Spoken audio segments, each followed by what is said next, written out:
هو ديب قوي بس انا حصل لي لاج في النص ان هو انا حسيتك بصيت ايوه ما بص اللي هو anything هنزود deep مزيكا اللي هو بصيت كده. يا جماعه انا قلت نصيحه فاهم زي انت كبرت الموضوع. انا تهت على قدي يعني. انا تهت انت فهمت. فهمت. انا ليا في الديب قوي، انا بحب الحاجات الديب جدا يعني مش زيك. في عالم مليان صدف، في لقاءات بتغير حياتنا ولحظات ما تتنسيش وضحكات طالعة من القلب. مع بالصدفة كل حلقة هي رحلة، كل ضيف عنده قصة وكل دقيقة فيها مفاجأة. سعيد ومازن مستنيينكم، ما تفوتوش الفرصة لأن الصدفة ممكن تغير كل حاجة. بالصدفة. اهلا بيكم في حلقة جديدة من بالصدفة شو. النهاردة معانا ضيف صوته اكيد هيكون عدى عليك في اعلان او في الراديو او في التلفزيون، بس من رغم انه من صوته معروف جدا وشه مش بالضرورة يكون معروف قوي. ضيفنا النهاردة هو صوت في كل بيت، اسطورة الفويس اوفرز ولايف كوتشنج ومنتج تلفزيوني، وكمان عنده خبرة في إدارة الفعاليات أو الإيفنت بلانينج. الراجل ده صوته جزء من ذكرياتنا اليوميه بس هو مش مجرد صوت، عنده قصه مختلفه خالص. هو شغال في الفويس اوفر وكمان بروديوسر وكمان اشتغل في الايفنتس، بس ده كان حاجه قديمه بس هنرجع لها. معانا النهارده الاسطوره لطفي عبد العزيز. كلاس كبير جدا. والله أنت والله تستاهل ما كل كبير. الكلام ده. اصل بجد قبل ما اعرفك شكلا الصوت ده بنسمعه على طول ليترلي في كل التلفزيونات في كل الاعلانات في كل حاجه فاهم، في اللي هو سبيشالي في رمضان. يعني احنا ما بنتفرجش على التلفزيون في غير في رمضان، يعني اللي هو الحد وقت اللي بتسمع فيه اكتر اعلانات بالظبط. فده اكتر وقت صوتك بتيجي وكده فاهم. انا مبسوط جدا انا معاكم. ربنا يخليك. ده يعتبر اول حاجه، اول بودكاست ابقى فيه، ثانك يو. وان شاء الله تبقى يعني حلقه كويسه، تبقى الناس تبقى مبسوطه وهي بتتفرج عليها إن شاء ان الله. شاء الله. طيب بما إن البودكاست أو شفت أنا اللي علقت دلوقتي، شو؟ بما إن الشو اسمه بالصدفة، فإحنا في سؤال كده بنبتدي بيه كل حلقة. do you believe أو أنت بتآمن بالصدف؟ الحقيقي يعني انا بالنسبه لي حتى معظم الحاجات اللي انتوا رصيتوها كمهن انا اشتغلتها اوت اوف صدفه. اوكي. يعني انا بالنسبه لي اللي ربنا كاتبه ليا كان عكس او مختلف شويه عن اللي انا كنت رايح فيه. فهي بتبقى صدف بتترتب وربنا بيحطك فيها عشان توصل لطريق معين مكتوب من عنده. بس فانا اي دو بليف في ان كل حاجه مترتبه حتى لو انت ما كنتش رايح ناحيتها قوي. صح. طيب كده احكي لنا حاجه، موقف يا واحد، مش حاجات كتير انت دخلت قلت لي الشغل كله، لا حاجه واحده تمام، موقف واحد حصل لك بالصدفه بس اثر فيك، اللي هو اللي هو انت مبسوط ان حصل لك حاجه دي. انا كنت في الجامعه، انا كنت مش حابب فكره ان انا ابقى فويس اوفر او ان انا ابقى، ما كانش ده بالي اصلا. فكنت زمان بقعد في الباص الجامعه اقول واما نفسي. ايوه هو الصوت ده، هو الصوت. كنت بعمل براكتس كده، وبعد كده كنت يعني في بروجكت ماركتنج قاعد بصور مع الناس في الجامعه بتوع الامن والكلام من ده، وبدوهم كونسامشن شوتس بتاعت بسكوت لوكس والكلام من ده. اوكي. فقلت بقى ايه، انا هعمل حاجه بقى جديده. كان بالنسبه لي بقى اللي هو ايه، انا كده بقى بتجرب. فحطيت صوتي في اخر الفيديو وانا قاعد بعرض البرزنتيشن، لقيت دكتور امنيه بتسالني هو صوت مين ده؟ فقلت لها ليه؟ قالت لي لا ما سمعتوش قبل كده بس في حاجه. في ايه بقى؟ مالك؟ لا يعني تحس كده بيعمل اعلان. قلت لها تمام هبقى ابلغه. فدي كانت بالنسبه لي صدفه عجيبه جدا، ان انا كنت اصلا داخل اهزر، بحط صوتي كده ده هزار، بفريم الموضوع. ايوه. وفي الاخر ايه ده الحاجه انا ما كنتش متوقع ان هي تعمل كومنت عليها اصلا، اللي هو هتعديها عادي، هي دي اللي سابت كل حاجه وقعدت كومنت عليها. فبالنسبه لي دي كانت حاجه سربرايزنج جدا. وده كان تقريبا بقى طرف الخيط بالنسبه لك. بالنسبه لي طرف الخيط فعلا، ده اللي هو ايه ده في حاجه. بلس انا كنت ثالثه، يعني انا لحد ثانويه عامه كنت انا عايز افهم بقى الموضوع ده. هاو طب ازاي كنت بقلدك في ايه؟ هي راحت عشان الناس بقى تركز في الحرف ده بعد كده. بص انا كنت وفان فاكت، انا حتى وانا قلت في حرف الشي. انا كنت ألدغ في السين عشان كده بسألك. انا عايز كنت واسمي سعيد شكري سعيد، فكان الموضوع بايظ يعني. تعالى نرص شويه حاجات. طيب. انا كنت ألدغ في الشين. ثانيا أوكي. اسمي لطفي واو. او لطفي مش محمد لطفي. لطفي هو ده لطفي. ايامنا زمان كان في لطفي بصناق، لطفي الجنايني، مين سي لطفي ألدغ في الشين. كومبو. لا حاسس والله، بس she worked out يعني. فان فاكت، انا كنت في الاذاعه المدرسيه وانا ألدغ، كنت في كورال المدرسه وانا ألدغ. اوكي واو. بالنسبه لي لو عادي، انا بهزر عادي، فاهم؟ مش عشان حبا في صوتي، لا خالص. لا. انا يعني تمام بلعب. ان انا من واحد كان ألدغ في حرف، وبعد كده بقى الناس بتسمعه في الاعلانات وبتسمعه كل شويه يعني. طبعا ترتيبه بس مش هو اللي ألدغ بيفضل ألدغ ولا لا. في لا، ممكن لا، لا. يعني بيبقى في تريتمنت ولا practice. والدي الله يرحمه تتدرب؟ انا وي تريت جوز تو يعني الله يرحمه. وداني الدكتور تخاطب، قعدني جنبه اسبوع كده، قاعد بقى بقرا الحرف في اول الكلمه، في نص الكلمه، في اخر الكلمه، في اول الجمله، في نص الجمله. اسبوع قاعدين مع بعض. فبعديها راحت. حلو قوي. انا نفس انا الحاجه عمري برضه. ما كنتش افتكر ان ممكن حد لا انا برضو قعدوني وقعدوا اسمك ايه سعيد شكري سعيد، اسمك ايه سعيد شكري، لغايه لما فاهم ظبطوها بقت سعيد عادي. والله بجد. بس كان لازم يعني ما ينفعش تبقى اسمه كرشي.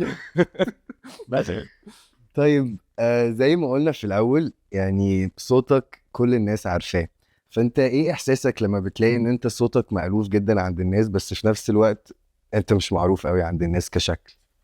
بص، هي الفكره كلها عشان هي مهنه الفويس اوفر اصلا مش لازم الناس تبقى مركزه في شكلك، لان ده ممكن يعمل نوع من انواع الديستراكشن، والناس لو ربطت صوت مع صوتك هيحصل نوع من انواع المشكله في الموضوع. كان زمان كنت بقى بسمع مثلا صوتي بيتذاع والكلام من ده، والاقي اعلاناتي ومش عارف ايه، والناس تلاقيها بتردد اعلاناتي، وفي ساعات بيجي لي سامبلز ناس عامله ان اوفيشال لصوتي، بس الناس مش عارفه ان ده صوتي. ايوه. فاللي هو حته اللو بروفايل دي كانت بالنسبه لي كانت لذيذه، لان بشوف الفيدباك انستنت عادي، اللي هو وحش بيتقال وحش عادي، حلو بيتقال حلو.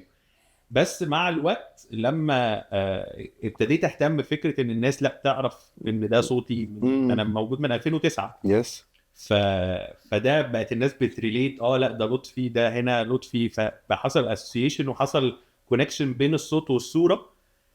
بلس الناس بتستغرب السن كمان، اللي هو ازاي، اللي هو انت منين بالظبط. فده بيحصل ساعات كده خلط مع الناس، بس احساس حلو ان الناس تبقى يعني بيبقى فاكره اعلانات بصوتك دي، بتبقى It's like you have more control كمان، اللي هو انا معروف بس مش معروف. It's interesting. طب انت بقى حسيت ان فعلا ان المجال ده تمام هو اللي انا عايزه خلاص بقى، انا بقيت ناجح فيه خلاص هو ده؟ يعني بعد قد ايه اخذت وقت قد ايه؟ اخذت وقت 15 او 14 سنه يعني، سنتين 3 خلاص.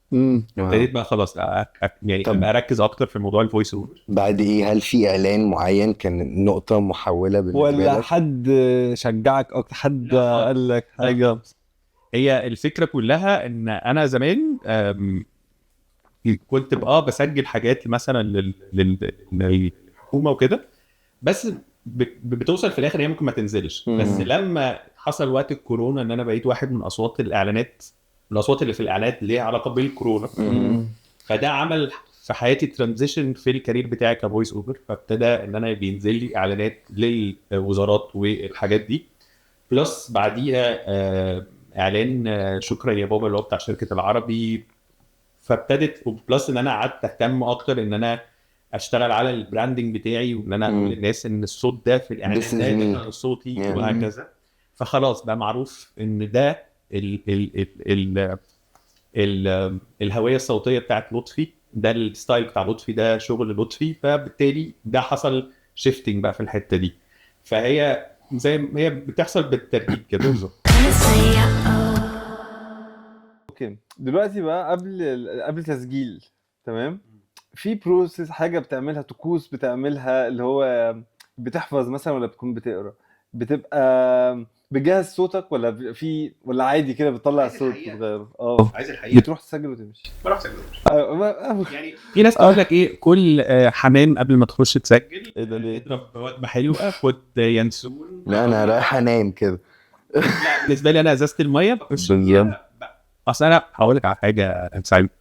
انا بخش المهنه دي والابروش بتاعي في المهنه دي ان انا داخل العب، داخل fair enough this is us على ده احنا أيوة. في البرنامج ده وبيبان على فكرة لما انت تبقى داخل واخد الموضوع بسلاسة وبحبه ومبسوط بيبان على الكاميرا. انت واخده أو بالنسبة بسلاسة. لك.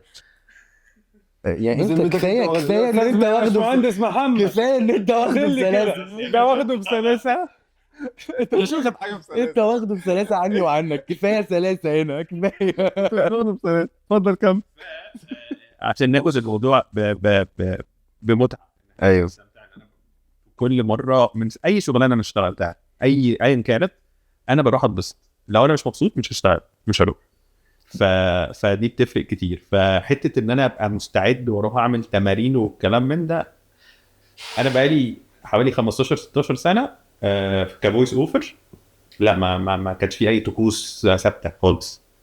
طب بالنسبة لا يعني انت كنت بتقول انت بتخش كده وخلاص do you try to change بتحاول تغير شوية في الستايل بتاعك ولا هو انت بتطلع بلطفي زي ما انا بصوتي الطبيعي كل مرة وخلاص؟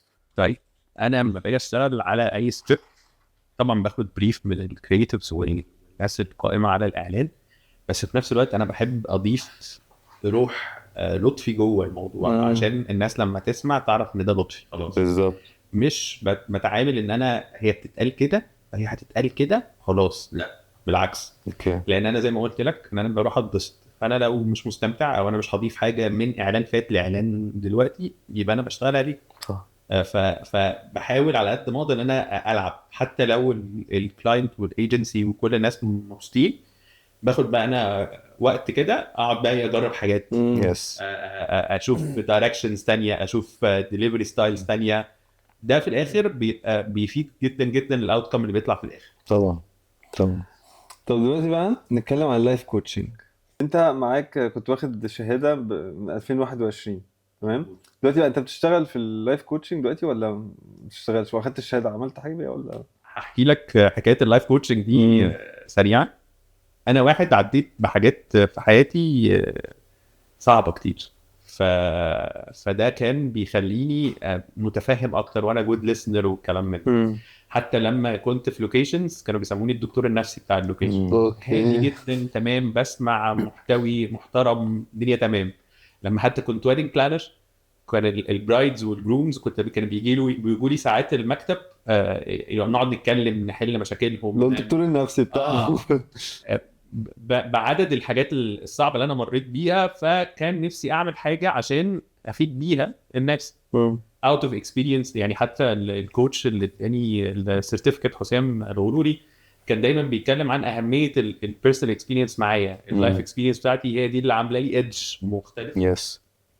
فقعدت خدت الشهاده في 2021 وبعد كده قلت لا انا مش عايز امارس الموضوع دلوقتي، لا عايز ابقى مركز له، عايز ابقى هادي اكتر، شارب الموضوع اكتر. لسه ما فيش من شهرين اي اناونس بقى ان انا يلا خلاص انا هبتدي اشتغل لايف كوتش وببرسبكتيف تاني.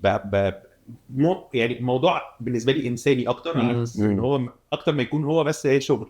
لا هو فكره الانسانيات ان يبقى في حد عنده لايف اكسبيرينس يقدر وانت بتتكلم معاه يبقى فاهم بتتكلم عن ايه، يبقى بيتكلم اللغه اللي انت بتتكلم بيها، مش مجرد بيسمع، مش مجرد بيمشي بتولز بس. لا هو بيزود الادج بتاع البيرسونال اكسبيرينس واللايف اكسبيرينس اللي بيتسهل للكلاينت بتاعه ان يحس ان حد فعلا فاهمه وحاسه.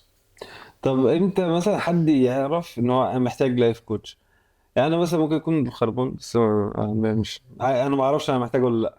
انت امتى يعني انا اروح اشوف لايف كوتش؟ اروح بس هو لازم نفصل بين الطب النفسي واللايف كوتش. في ناس بتروح في ناس بتروح في ناس تمام جد.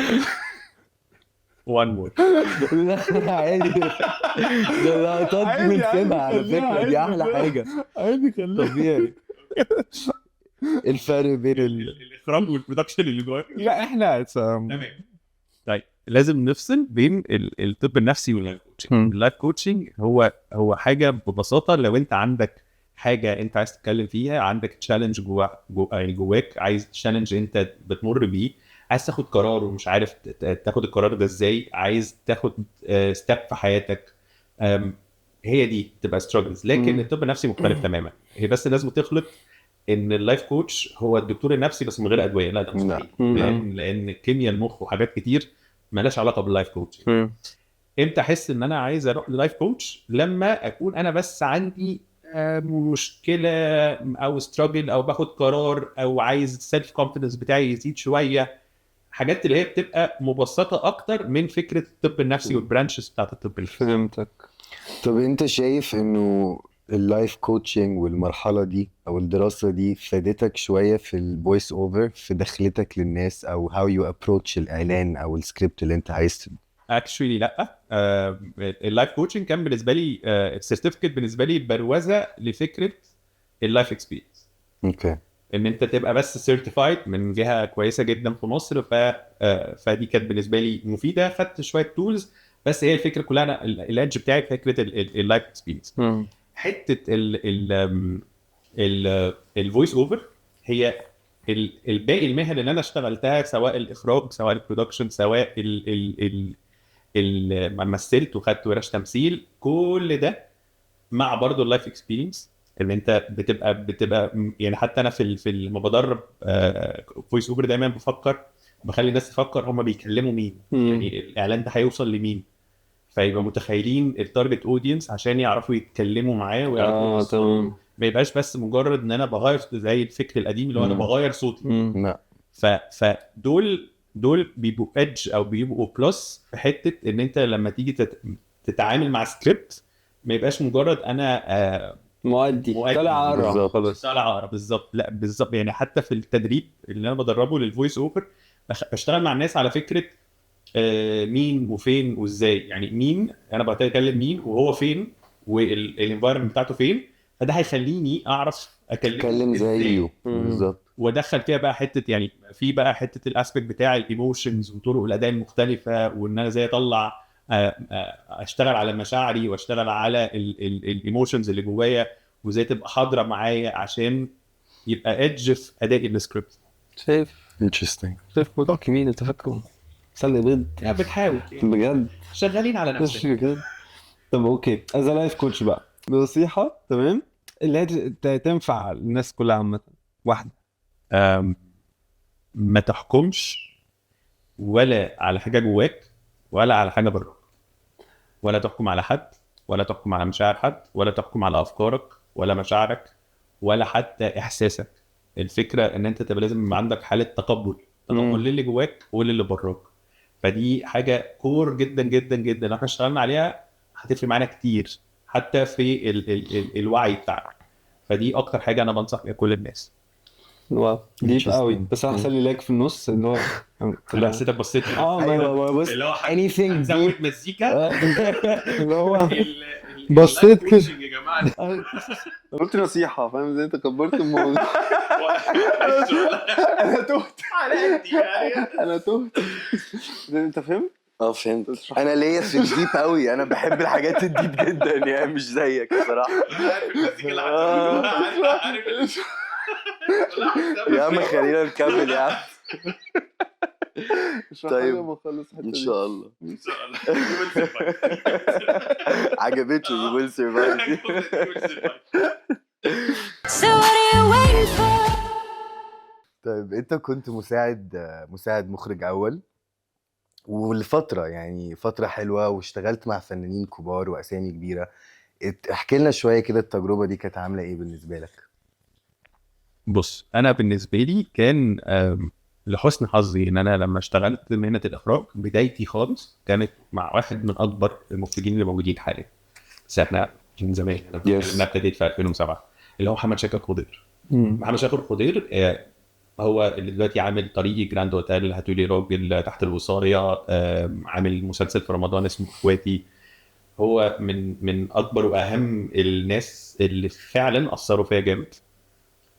دي كانت بدايتي معايا. انا بدايتي كانت برنامج رياليتي شو كان اسمه التجربه، كان انتاج استاذ طارق جنين، ده برضو ليه انفلونس كبير وامباكت كبير عليا. كنا بنتعامل مع ميريام فارس، هيفاء ربي، رامز جلال، حسن حسني، سمير غانم، مي سليم، ميس حمدان. بيج نيمز. فاول حاجه علمها لي مستر طارق جنين، دايما انا بقولها، قال لي لطفي رول نمبر 1 ما تنبهرش. قال لي مهما تشوف ما تنبهرش. قال لي لازم تبقى واقف على ارض ثابته، عشان انت في البوزيشن بتاعك لازم تبقى ان كنترول. فالناس حست منك حاله انبهار، مش هتعرف تجايد، مش هتعرف تشتغل. مرورا بقى اشتغلت مع هادي الباجوري، هيثم عزو، هشام فتحي، ومخرجين كتير. واو. ده اداني فكر ان انا ابتديت المهنه مع ناس كبار، فده خلى فيه ريسبونسبيلتي، خلى فيه حاجات كتير، بلس ان انا اتعاملت مع ناس كتير جدا جدا جدا جدا. فده اداني برضو حته اللايف اكسبيرينس والمرمطه، وان انا بشتغل وبتعامل مع ناس وبلس ان انا بشتغل من اولى جامعه مثلا ولا حاجه. فكانت اكسبيرينس بالنسبه لي، حتى لما بقعد افكر فيها كده اقول ايه ده، انا عديت بكل ده. انا يعني وانا بعمل الريسيرش بصراحه انا ما كنتش عارف ان انت كنت في المجال ده عامه، وانا بحب المجال. انا خدت ورش برضو وكنت عايز اخش التمثيل والحاجات دي. يعني قعدت فتره مسحول في الموضوع ده، فit was very interesting ان انا اشوف هي كانت انا كان حلمي من وانا صغير ان انا اشتغل اخراج اصلا. كنت بروح بقى السينما من وانا صغير، من وانا في ابتدائي اروح سينما لوحدي واقعد اتفرج وابقى في السينما لوحدي واتفرج بقى حتى على افلام يوسف شاهين وافلام كتيره. فكان عندي بقى الباشن ده. الحمد لله لما ابتديت المهنه ابتديتها مع ناس فعلا فرقت معايا، مش اللي هو مجرد ان هم بيعاملوك ان انت لسه جديد. بالعكس. طب انت سبتها خلاص؟ you don't do it خلاص؟ لا انا تحولت من 2013. انا ابتديت مساعد مخرج 2007 2013. اول كريدت برضه جوز تو حسن محفوظ لو شفتوا ريجو. طبعا. يس. صالح اللي هو كان بيأجر لهم السطوح. يس. ده حسن محفوظ، ده من اجمل الناس اللي اتعاملت معاهم في حياتي عامه، وهو ليه كريدت كبير قوي عندي. ده بقى قال لي جمله قالها لي طارق الجنايني زمان، قال لي انت بروديوسر. اقول لا انا اخراج، يقول لي لا انت بروديوسر، اقول لا وكده وقت. ف 2013 حسن محفوظ جه قال لي لطفي اتس تايم بقى ان انت تبقى بروديوسر، وفعلا عملنا ترانزيشن من بروديوسر. ابتديت بقى اشتغلت مع حسن محفوظ، وبعديها عادل عشوب، يوسف زيد، معتز ثابت، ونهال جبر. واشتغلت بقى كامبينز كتير، اول مره في رمضان دايما، واتصالات كاس العالم، وسابن اب ملك الروقان، وابو عوف، وتحضر للاخضر والكلام من فده كان برضو رولر كوستر تاني خالص، في حته تانيه خالص. فده علمني كتير. طب تختار ايه، او لو رجع بيك الزمن كنت يعني، هو انت عملت الاتنين عامه، اخراج وبرودوسنج، بس حبيت ايه اكتر او شفت نفسك في ايه اكتر؟ بص، هي وقفه اللوكيشن. اوكي. كل الاحوال. فانت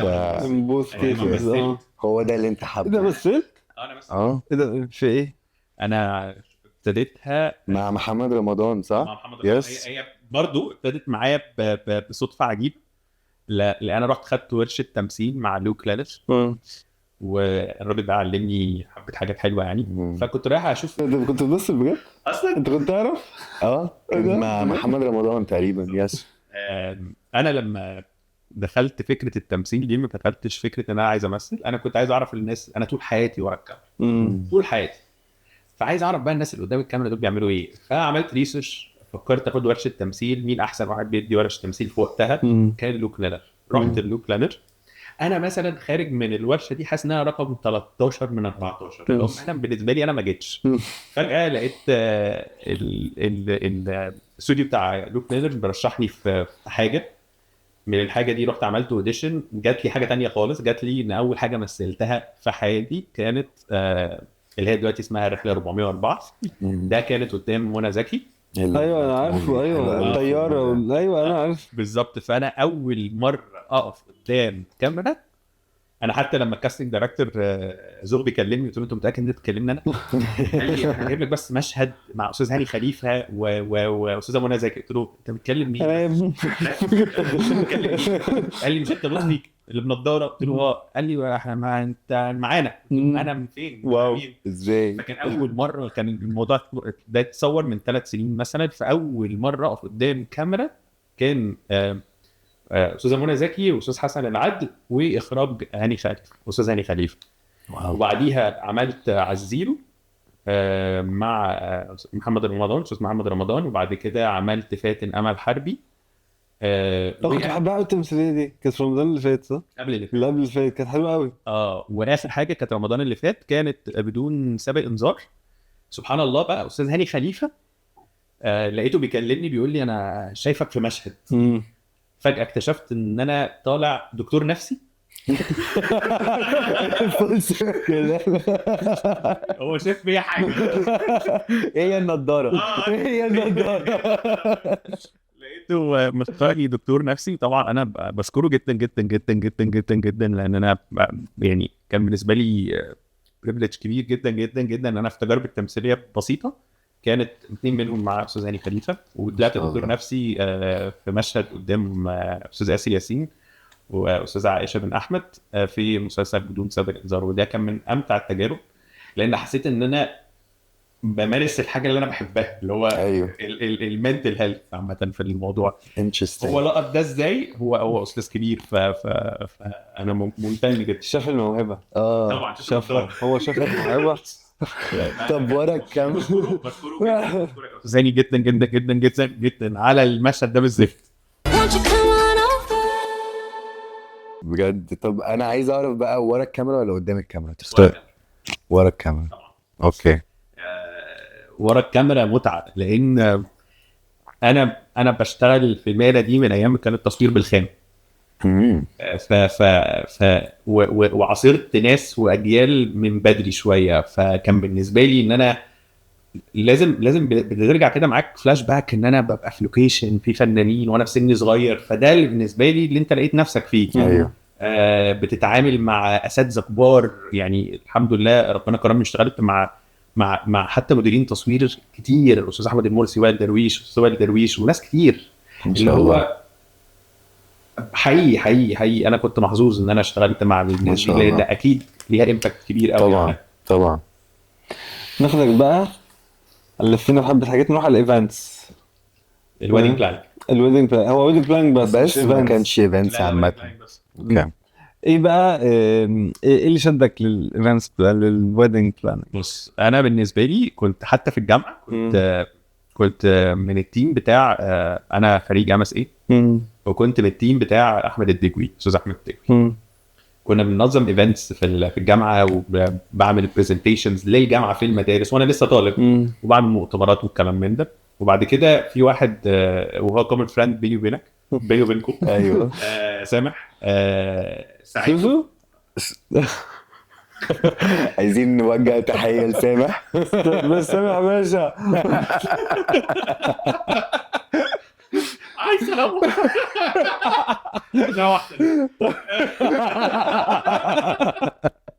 بنحبك يا سامح. لا سامح حبيبنا عامه. لما كنت في سامح يعني من انا يعني يعتبر متربي في بيتهم كمان. فلما كنت في فرحه فكل الناس اللي اشتغلوا فرحه كان دايما يقولوا لي ايه ما تشتغل بقى المهنه دي انت شاطر فيها جدا. فده كان اول انديكيشن. وبعدها بكام سنه اصل سامح كان اول فرح او اول ايفنت حاسس ان انا بانفولد فيه. اوكي. هو كنت عادي انا بعمل ايفنتس ليه هيعمل ايه فرح يعني بالنسبه لي. ايوه. لحد ما جت فتره انا كان لازم اعمل حاجه جديده في حياتي. فابتديت فكره الويدنج بلاننج. كنت بنزل ويدنج اكزيبيشنز والله محلتي صوره سنتر بيس بس معايا بونبوني وكروت وفلايرز وبقول للناس يا جماعه انا موجود. يا ستارت سموير. بالظبط كان لازم ابدا. بالظبط. منها طبعا فينسنت ماتريد ده كان الهيد اوف ايفنتس صفيتال الجزيره. جه اتكلم معايا ساعه في الايفنت ما وبعد كده تاني يوم قال لي مبروك انت بقيت معانا في الليست. واو. قلت له انا ما ازاي؟ انا مين؟ بالنضاره برضه. انا بالنضاره برضه. انا جايب بونبونيه فاهم.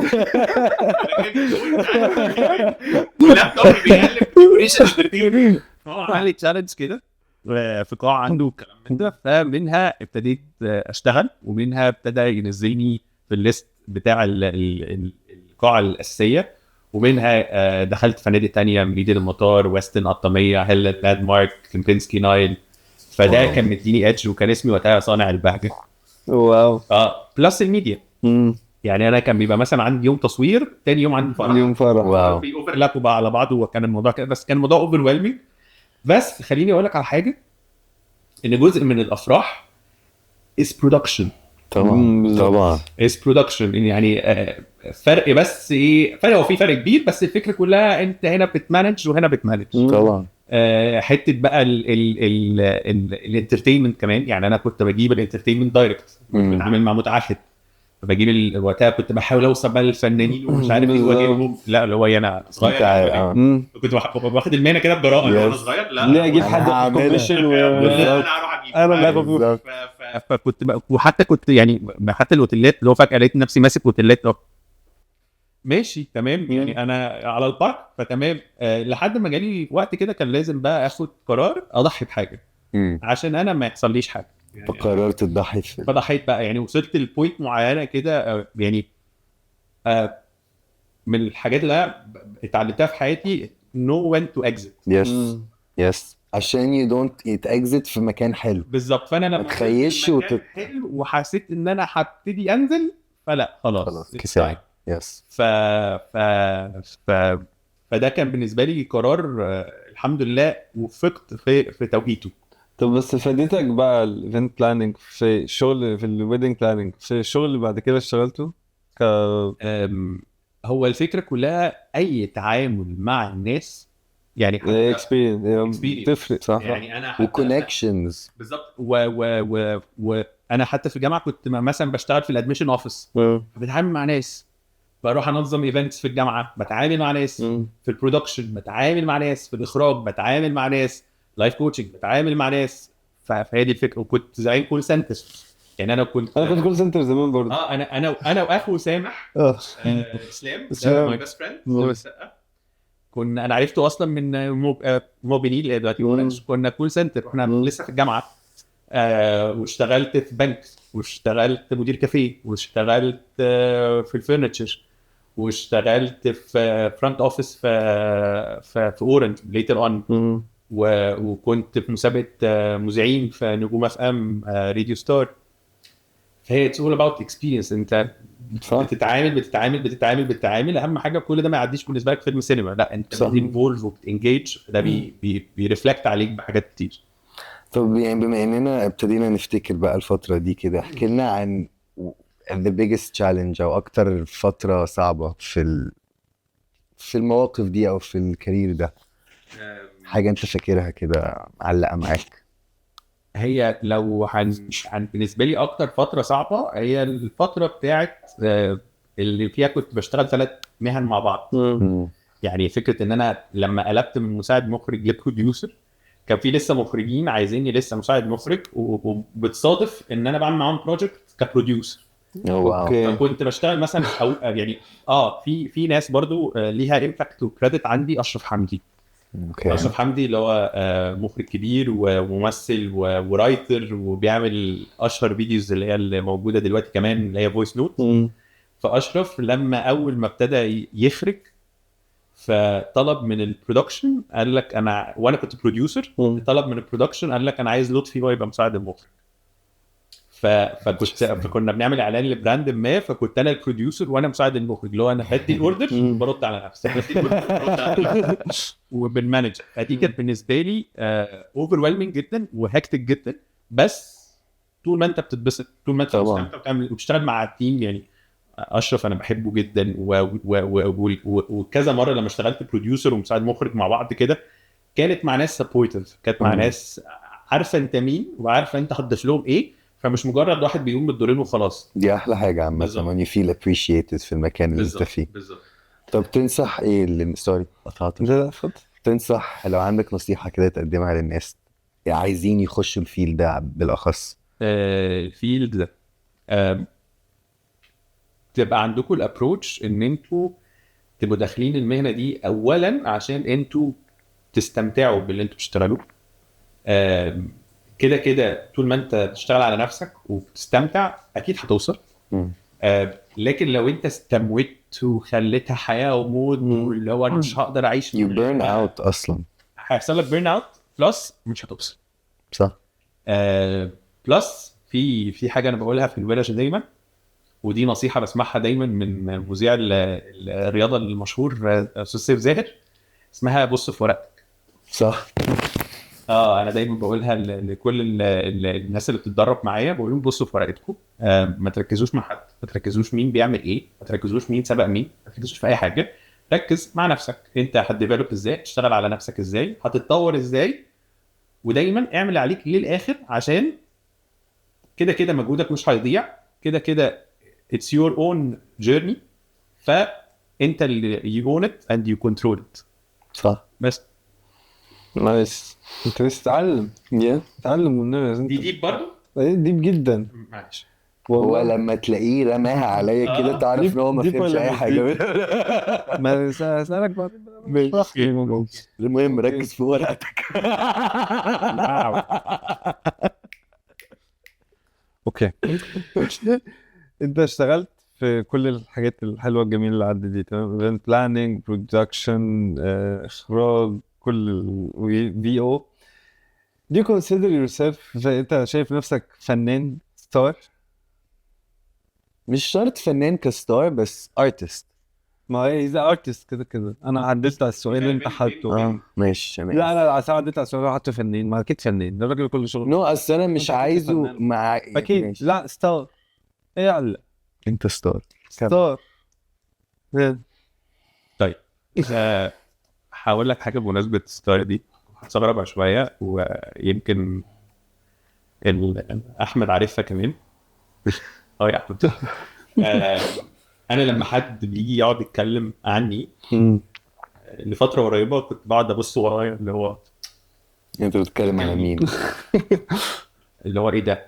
فالناس مثلا تقعد تقول لي انت وانت وانت وانت وانت، وانا بقول ماشي يعني مش غرور، بس اللي هو انا ما اشتغلتهاش عشان اوصل لكده، انا اشتغلتها عشان انا بحب المهنه. فحته انا ستار او مش ستار دي مش الايم بتاعي او الجول بتاعي. انا يهمني ان انا لما في يوم من الايام ابص كده على البورتفوليو بتاعي، ابص على شغلي، ما كنتش عامل حاجه ما تعجبنيش وما تليقش بيا، واهم حاجه بكون انا راضي مبسوط. الناس او السوق او ايا كان مصنفني ايه، شايفني ايه، او اي حاجه براحته. لو انا صدقت ده trust me هتطبق. صح. ما انا عشان كده ما قلتش ستار، عشان كده ارتست. بالظبط. ستار. فهمت؟ شويه عمق زياده. ايه فعلا وبقى فلوس ستار. طب لو هتختار مهنة واحدة من كل اللي كل انت اللي بقى فات ده بقى. تفضل ايه تكمل في حياتك بقى. مهنه من اللي عدته ولا ما اكيد ان ايه ان جنرال. والبرودكشن. طب انت لو عندك برد بقى وجالك شغل هتلاقي شغل؟ لا مسؤوليه. ايوه ما ينفعش. لا وبعدين هي مش حياه وموت يعني، مش اللي هو ايوه لو في حاجه عايزينها يسجلوها ضروري بقى، فاهم؟ لا ضروري ومحتاجينك انت، فاهم؟ في حاجات بتاخدها لا. تشم بتاع بيسلك بالظبط. لا طبعا بالظبط. حاجات ليه بالظبط. الحمد لله هي بتبقى طول ما انت ليه الحمد لله. يعني انا قلت صفي النية بس انت صف عشان ما يمشيش من هنا يقعد بقى يكح لا سلامتك صفي النية بس عشان بس يعني كيس اكيد حصل مره جالك شغل وانت عندك برد ما شاء الله، بس ممكن. يعني واو افصل الكاميرا بسرعة. انا على فكره عمري ما حطيت نفسي او الناس القائمه على الاعلان في موقف وحش. يعني عمري ما اخدها مثلا تحدي مع نفسي، لا هروح فيكس يبقى صوتي تشم فيكس. ايوه ليه ملهاش لا صح برافو صح. لو انت صريح وواضح مع نفسك ومع الناس هتحترمك، لكن انت رحت وانت تعبان وعيان وحطيتهم في موقف وحش، ده هيأثر على كاريرك انت. بالظبط طبعا. بالظبط بالظبط كده. طيب عامة احنا مبسوطين جدا ان انت كنت معانا النهارده. بجد كانت حلقه حلوه قوي يعني. Thank you so I learned much a والله. lot. والله ستار. بص بتحس انه نجم. هو خلاص شايفك ستار والله. فانت ستار. صح ولا غلط يا استاذ احمد؟ صح ولا يا استاذ محمد؟ نزلت شويه ليه؟ والله ثانك يو سو ماتش والله انك جيت وقعدت معانا القعده اللذيذه دي بجد ثانك يو والله. وكانت قعده حلوه جدا كده وما حسيتش ان انا بصور هي دي الفكره دايما. بالظبط.